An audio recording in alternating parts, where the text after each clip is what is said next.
కేసులు అక్కడ, అరెస్టులు ఇక్కడ, లిస్ట్ అక్కడ, లిఫ్టింగ్ ఇక్కడ. రెడ్ బుక్ ఎపిసోడ్లో కేసు ఎక్కడ నమోదైనా సరే అరెస్టుకు సెంటర్ పాయింట్ మాత్రం హైదరాబాదే. ఇప్పటికే 4 అరెస్ట్ అయ్యారు, మరొకరు క్యూలో వచ్చారు. ఇలా రెడ్ బుక్లో ఉన్న పేర్లున్న వారందరినీ చాలా పద్ధతిగా చట్టం తన పని తాను చేసుకుపోతోంది. నెక్స్ట్ ఎవరో ఆల్రెడీ లీక్ అయిపోయింది. ప్రతి అరెస్ట్ వెనుక బలమైన అభియోగాలు కూడా ఉంటున్నాయి. మరి అరెస్ట్ అయిన వారంతా జైలుకు వెళ్ళక తప్పదా? రెడ్ బుక్లో నెక్స్ట్ నేమ్ ఎవరిది?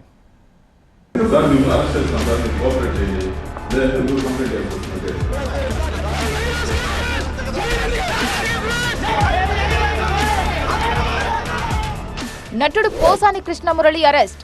కేసు ఏపీలో, అరెస్ట్ హైదరాబాద్లో.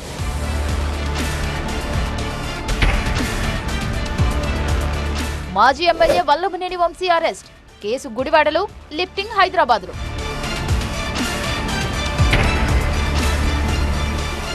మాజీ ఎంపీ నందిగం సురేష్ అరెస్ట్. కేసు గుంటూరులో, అరెస్ట్ హైదరాబాద్లో.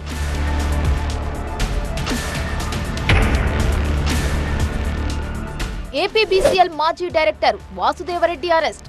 కేసు ఏపీలో, అరెస్టు తెలంగాణలో.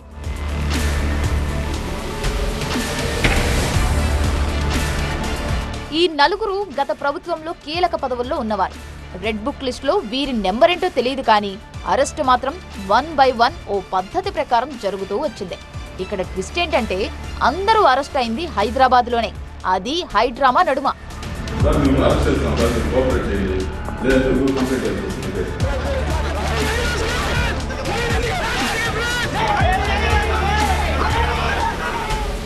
నటుడు వైసీపీ మాజీ లీడర్ పోసాని కృష్ణమురళిని బుధవారం హైదరాబాద్లో తన అపార్ట్మెంట్లో ఉండగా పోలీసులు హడావిడిగా అరెస్టు చేశారు.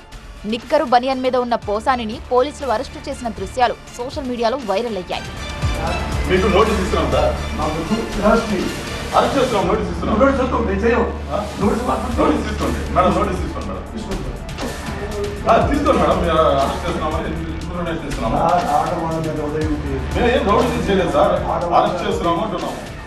గత ప్రభుత్వంలో చంద్రబాబు, పవన్ కళ్యాణ్, నారా లోకేష్ తో పాటు ముఖ్య నేతల కుటుంబాల్లోని మహిళలపై అసభ్య పదజాలం, బూతులతో రెచ్చిపోయారని, చిత్ర పరిశ్రమలో వర్గ విభేదాలు సృష్టించేలా అనుచిత వ్యాఖ్యలు చేశారు అన్న ఫిర్యాదులతో పోసానిని పోలీసులు అరెస్టు చేశారు.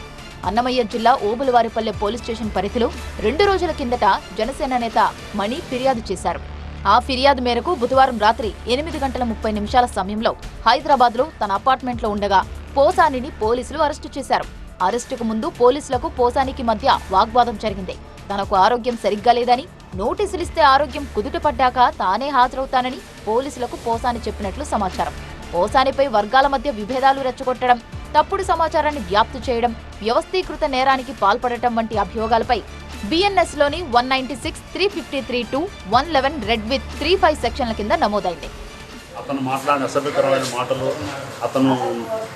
అతని మాట తీరు జీర్ణించుకోలేక 10 సంవత్సరాలుగా మేము దేవుడుగా భావించే పవన్ కళ్యాణ్ గారిని అతను మాట్లాడే తల్లిని, బిడ్డలను, భార్యలను విమర్శిస్తూ ఉంటే మా మనోభావాలు పూర్తిగా దెబ్బతిని మనసులో కలత చెంది మేము మాట్లాడేదానికి మా నాయకుడి యొక్క సనాతన ధర్మము, దైవభక్తి కలిగినటువంటి మా నాయకుడు పార్టీలో ఉంది, మేము అసభ్యకరమైన మాటలు అతన్ని మాట్లాడలేక పోలీస్ కంప్లైంట్ ఇవ్వడం జరిగింది.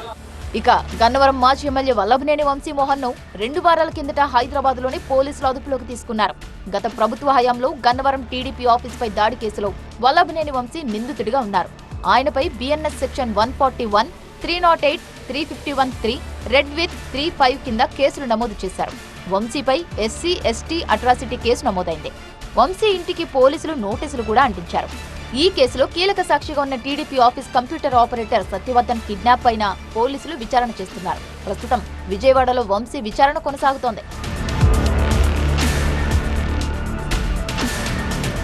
ఇక గతేడాది సెప్టెంబర్లో వైసీపీ నేత బాపట్ల మాజీ ఎంపీ నందిగం సురేష్ ను హైదరాబాద్లో అరెస్టు చేశారు. అమరావతిలోని టీడీపీ కార్యాలయంపై దాడి కేసులో ఆయనతో పాటు మరికొందరిపై కేసు నమోదైంది. సురేష్ అరెస్టు సమయంలోనూ హైడ్రామా చోటు చేసుకుంది. పోలీసులు అరెస్టు చేస్తారన్న సమాచారంతో సురేష్ అజ్ఞాతంలోకి వెళ్లడం, ఫోన్ స్విచ్ ఆఫ్ చేసుకోవడంతో పోలీసులు సర్చ్ ఆపరేషన్ నిర్వహించారు.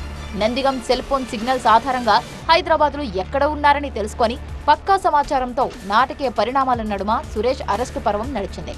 ఇదే కేసులో లేళ్ల అప్పిరెడ్డి, దేవినేని అవినాష్, తలసిల రఘురాం కేసు ఫైల్ అయింది. నందిగం సురేష్ కోసం గుంటూరు, బాపట్ల, పల్నాడు జిల్లాల పోలీసులతో కలిపి 12 బృందాలను ఏర్పాటు చేశారు. చివరకు నందిగం సురేష్ హైదరాబాద్లో పట్టుబడ్డారు. ఇక ఏపీలో సంచలనం సృష్టించిన కేసుల్లో మద్యం స్కామ్ ఒకటి. అందులో కీలక నిందితుడైన ఏపీ బెవరేజెస్ కార్పొరేషన్ మాజీ ఎండీ వాసుదేవరెడ్డిని సిఐడి హైదరాబాద్లోనే అదుపులోకి తీసుకుంది. విజయవాడకు చెందిన ఓ వ్యక్తి ఇచ్చిన ఫిర్యాదు మేరకు సిఐడి పోలీసులు వాసుదేవరెడ్డిపై కేసు నమోదు చేశారు. వాసుదేవరెడ్డిపై భారీగా అభియోగాలున్నాయి. గత ప్రభుత్వంలో వాసుదేవరెడ్డిని మాజీ సీఎం జగన్ డిప్యూటేషన్పై రప్పించినట్టు వార్తలొచ్చాయి. మద్యం కుంభకోణంలో వాసుదేవరెడ్డి కీలక పాత్ర పోషించారని టీడీపీ చాలా రోజులుగా ఆరోపిస్తూ వస్తోంది. డిస్టిలరీస్, డిపోలు, షాపులపై వాసుదేవరెడ్డి అజమాయిషీ చలాయించారు అన్న విమర్శలు ఉన్నాయి. మద్యంపై ఆదాయాన్ని తాకట్టు పెట్టి వేల కోట్ల అప్పులు చేశారని టీడీపీ ప్రధాన ఆరోపణ. ఏపీలో ప్రభుత్వం మారిన వెంటనే వాసుదేవరెడ్డి తన పదవికి రాజీనామా చేసి హైదరాబాద్కు మకా మార్చారు. తర్వాత కేసులు వెంటాడటంతో వాసుదేవరెడ్డి 2 నెలలకు పైగా పరారీలో ఉన్నారని వార్తలొచ్చాయి. ఈ నేపథ్యంలో వాసుదేవరెడ్డి అరెస్ట్ అప్పట్లో సంచలనమైంది.